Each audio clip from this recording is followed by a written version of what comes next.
Okay, gentlemen, we're going 4 rounds. You got your instructions earlier. Give us a spirited, clean fight. Protect yourself at all times. Follow my instructions. Any blows on the belt is a foul. Touch your gloves. Bring it at the bell. Looking forward to see what changes Nico Ali Walsh made. Technically, Andre, let us know what you think about this change in the corner. Well, I mean, right now it's just a trainer change. We got to see this fight, and we got to see some, fights up the road. It takes time for a new trainer to implement his philosophies and his training style. So only time will tell. We'll get a good glimpse tonight. Yeah, the good thing was Nico said it's all part of that same Kronk school. So it's not like you're asking me to do something completely different, just following up and building on what Sugar Hill Stewart was able to start off with Nico Ali Walsh, who lands a nice left hook here as Yeager tries to connect with his right. Oh, I like what I'm seeing so far from Nico. Nice. Good jab. Good combinations. And I saw a left hook finally thrown by him in his combinations.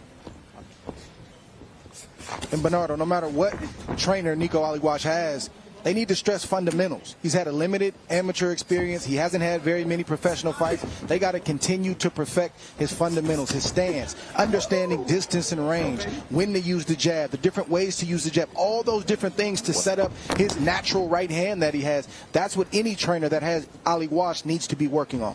And that's what Sugar Hill Stewart started on, and that is exactly what Richard Sloan is building on. It's just that they're doing it more consistently. They're doing it in person. The fact that Sugar Hill was working in the camp with Tyson Fury, the heavyweight champion of the world, for that trilogy fight against a fighter as dangerous as Deontay Wilder. Tim, you knew where the attention was going to be. Yeah, I knew where the attention was going to be. It needed to be on some defense. Right now, Ali got caught with a nice little right hand over the top, but he did dodge one a little bit early. Ooh, nice right hand right there. Again. Got to get his head off the line. He needs to move his head to his left to avoid the right hand.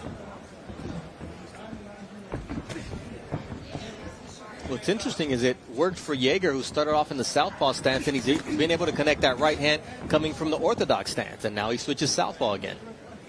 Man, Yeager doesn't have a style. He's doing whatever he's got to do to eat tonight. He'll turn left-handed. He'll throw a punch from left field. It doesn't matter. Yeah, but he got clipped there with a nice right and a left hook from Nico Ali Walsh. You could see the smile from Ali saying, Dre may be right, and I have to take advantage of that. Yeager had about 15 MMA fights, and I always say MMA fighters, they tough. They are tough. They can take a lot of punishment. Yeager was telling me, look, I was down in my first fight against Ivan Hernandez, an overhand right. I got caught showboating. The only time he was dropped was a kick in MMA by Dominic Masasso. So this guy can take a shot.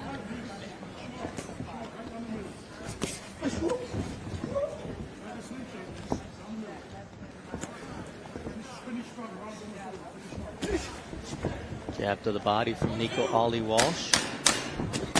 Nice combination to put a punctuation mark here on the end of the first round. And let's listen in to what Richard Sloan has to say to Nico Ali Walsh as he walks back to the red corner. You want to be able to express yourself and who you are inside that ring.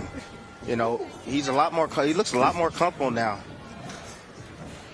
Ali Walsh definitely looks settled. He looks composed. But I need the corner to stress the left hand, and I hope that they were working on this in training camp, because the way he drops his hand and the type of flush right hands he gets hit with, it just takes the right shot. And all of this can go away if he gets knocked out and it's a bad knockout. So they have to stress that. That would be the majority of the training camp if I were in a camp with this young man. And this just takes us back to what happened in his last fight against Reyes Sanchez, where he hurt Sanchez in round 2 with the right hand, but then he was rocked in round 3 by that same right. So, it's what you learn and how you implement what you learn. And here it looks pretty good from Nico Ali Walsh. Look at that boy. Got some hand speed and throwing the combinations. Nice. Low blow there from Nico Ali Walsh. Yeager's a tree trimmer. He wants to follow in the footsteps of a man who just became a world champion with the same profession in Joe Smith Jr. But you see the concern of his mother. That's always going to be there for mom sitting ringside. That just comes with the territory. Double concern, mother and aunt. And father. Absolutely. Hey, you don't play boxing. Doesn't matter what the name is on the trunks. It matters what you can do yourself. That's what Nico Ali Walsh is learning here in his 4th professional fight. Everyone's going to come out with their best. That's the case for Yeager. And Yeager's still in there. He's not winning this fight. He doesn't have the skill of Ali Walsh, but he's going to fight until he can't fight anymore. That's just who he is. Short left hook. Yeager wants to make his daughter Step back, Emma and his son Eli proud. Nico Ali Walsh has to live up to his name. Look, there's different types of head movement. You know, you got defensive head movement. You got offensive head movement. You know, defensive head movement is when you're just avoiding shots. Then you got the offensive head movement. That one drops. Jeremiah Yeager. 5, 6, 7, 8. Walk to here. Walk to here. Walk to me. Do you want to fight? Huh? Yeah.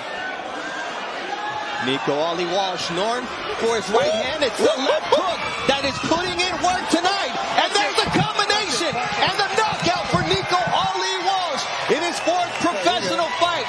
Tulsa, Oklahoma. It may as well be his hometown, Tim. Did you see the Ali shuffle? Did he do an Ali shuffle? And then Did I see the Ali shuffle? you just saw the Ali shuffle. Beautiful right hand. And just came around with the left hook, perfectly timed and placed. Right hand, right on the chin. But look at the left hook, right on the chin, right on the button. Nico came in. He didn't rush. He actually started with a body shot, went down low, made Yeager forget about the hit, came back up, took a second to say, let me give you my version of the Ali shuffle real quick. And then he came back with the devastating left hook right there. That made the referee get in there and stop the fight. Good stoppage from the ref. You could say let it go on a punch or two more, but why? Great stoppage, great finish from Nico Ali Walsh. You know who else recognized the Ali shuffle? The daughter of the greatest, Rashida Ali, said that's the Ali shuffle. It's in his blood. And it was so natural tonight that Nico Ali Walsh brought out one of the most signature moves in boxing today as he gets the beautiful knockout. And you can talk about the setting of this place. Tulsa, Oklahoma, where he had his pro debut. It wasn't the pressure of fighting at Madison Square Garden like he did in December, and it really showed in his development. Let's set up for the official time with Mark Chinook. Ladies and gentlemen, here inside the Hard Rock Hotel Casino, Tulsa, Oklahoma, referee Gary Ritter calls a stop to this bout at 2 minutes, 39 seconds of round number 2. For your winner by technical knockout, the legend continues.